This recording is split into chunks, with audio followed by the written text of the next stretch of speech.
Hi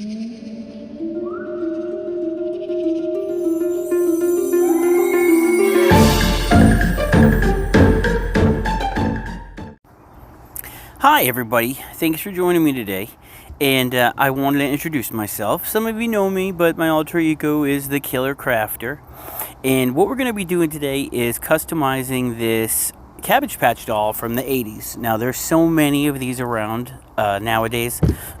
They're really easy to find, especially the ones that are kind of crappy. So what I've done there originally is I've basically made a design on the actual doll using a glue stick and a hot glue gun. And what I've done is over time I've basically developed that I like Freddy Krueger from part 1 through 3. And I kind of use the Kevin Yeager or the Don Post kind of mask as a reference. And the one I'm building here is the original Nightmare on Elm Street. And I'm just showing the different materials that I use. I use the same kind of palette for Freddy Krueger for the most part, except for part 2. I don't use part 2. I use a little bit more red as a base coat, but I just want to show you, you don't need to spend a lot of money. Those are my brushes. I got the whole pack for $2.98 from Walmart on clearance. What you're going to want to do is just start to get a small brush. I'll hold it against my hand there. And what you're going to do is start going in to the deepest parts of his burns, mostly on the cheek. And then you're going to work on the eyes and whatnot. And basically, we're going to go ahead and jump. And I'm going to show you here. I've put in what I think at this time are the darkest types of shadows. The hardest ones to actually get, where the burns are and where I'm going to build his mouth later on. So I'm just going through and putting in the darkest parts that I would want to see with a very small brush. Now, what I'm going to do next time, what I've been working on is actually, before I do the glue gun, before I do any of the sculpting, I'm going to do a base coat over the plastic after I clean it and degrease it, which is going to make getting into the different crevices a little bit easier. So what I'm doing now is basically creating a wash with a brown and a little bit of black, and I'm just tapping it on with a cotton ball, and I'm going through just creating different shades because I want it to have some type of a gradient. I don't want it to look like completely like plastic. So what I'm going to do is just keep gradually going through, and the worst thing you want to do is try to rush, because if you rush, it's going to look sloppy, and no one's going to like it because it's going to look sloppy. So it's okay. You know, I've gotten these down now to about 1 to 3 day build. So here we are. We're going to jump ahead. And you're going to start to see that it's starting to look like, flesh, whatnot. It's starting to look like burned. It's starting to look uniform. It still has a clear to it, kind of a shine. But as we do stuff later on with a matte clear coat, it's going to look better. So, again, we're doing the base coats. You want to put a base coat down in the eye because you're going to be painting the eyes there. And I don't have a tutorial on how to paint eyes. If that's something that somebody would like to see, I can do it and build one. What I've done here is I've started doing the actual glue stick on the arm. And sorry, my camera keeps sliding. So I started doing the actual glue stick on the arm. And freaking camera. So what I've done is I'm basically creating the burns that are going to be visible. Because when I build the clothes, you're not going to see all of the clothes. They're going to cover up the rest of the burns on his body. So just going in with a cotton ball, and you can use the same cotton ball. I mean, you don't have to waste a lot of supplies. So it's going to get messy anyway. You're going to get paint on your hands. That's the whole point. There goes the camera again. Oh my gosh. Let me pull that out. Okay, we got that going.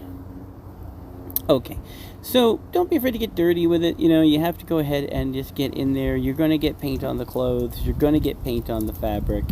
And just have fun with it, Just know when to stop, because you don't want it to just look like a big muddled color blob.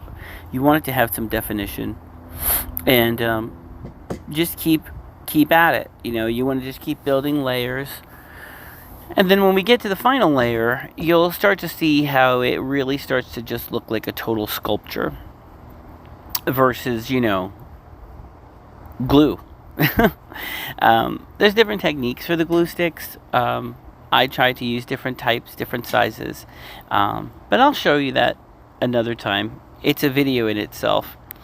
So basically what I'm doing here is I'm just dabbing and dabbing and dabbing and darkening the actual cloth and letting it dry. Later on we're going to go in the fabric sealant, and we're going to go in then later on with a matte clear sealant, and then after that we're going to show you I'm going to show you how to use the gloss. So basically that's basically showing you now the hand's starting to look burned, and you can see the difference in the face already, and you can see the difference.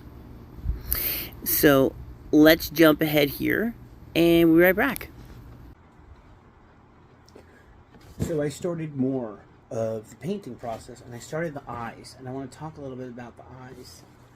I want to talk about how to add realism to them, because what you're going to do afterwards, right? See, because here it is darkened in a little bit more. I've been adding more to it. So you're really starting to see the burns coming out now, and you can see on his arm, he's starting to, this will be his left arm, so this will be exposed, but the right arm will have the glove built onto it. And the rest of the soft sculpture here, as long as the body's intact, you don't have to work out too much. You won't have to cut it or replace any of the actual cloth. We're going to wait for this to dry, and then what we're going to do is once it's dry, we're going to spray it with a matte clear coat of like Mr. Super Clear to protect all the paintwork that we've done to lock in the highlights. And then at the end, what we're going to do is we're going to put some gloss over the eyes, because you can see the eyes definitely have some life to them, but we're going to want to wait for them to dry a little bit more, and then we'll add some more stuff to it, and then we'll add a highlight. And then once that's done and we seal it, then we can start planning out how we want to do the shoes, and then we can build the glove, and that'll be something entirely separate. So we'll see. It's a lot of fun. And then we're going to work on something else.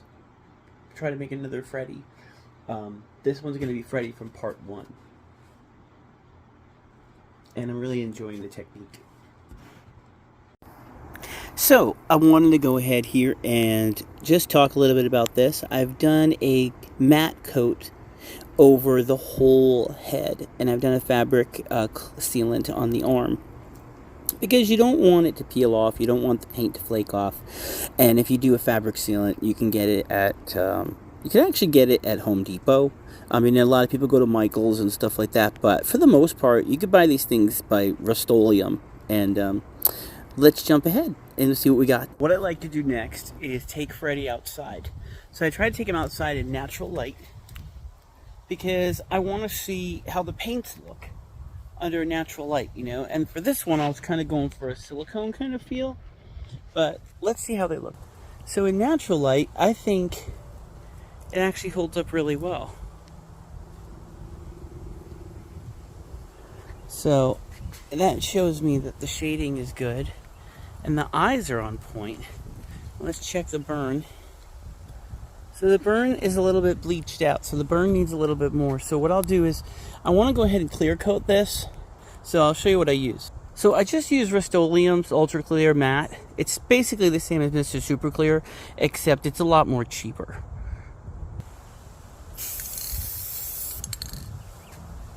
You want to spray it outside too. You don't want to spray it in the house because you can't friggin' breathe with that stuff. So you don't want to saturate it because it is acrylic. But you do want it covered. And what we're going to do after is we're going to do gloss on the teeth, and we're going to do gloss on the eyes. And then we'll start deciding how we're going to do the clothes. So if you look in the eyes and the teeth, you can see that I've added some gloss to it. So I've given it 2 coats of matte clear, which is good because it locks in the highlights and it locks in the work that you've already done. So you don't have to worry about it getting smudged or anything. And as you build up layers, you could build up your own type of realism, depending upon how realistic you want to go. I mean, you could make anything really look as realistic as possible, depending upon how much you paint it. Now, this one is a classic Freddy Krueger from Nightmare on Elm Street Part 1. So he's a little bit dirtier, but if you notice the cheek, he still has that Kevin Yeager Part 3 kind of thing right there, and I do love Parts 1 through 3 a lot. So a lot of my sculpts reflect that type of Freddy. So even the ear and stuff like that. So, that's where we're So I wanted to just quickly add some photos to show what the doll looks like as of right now after the several layers. And I've tried it in various different types of lighting, and it's really actually starting to look really good. So check out part 2 once I finish it. Thanks.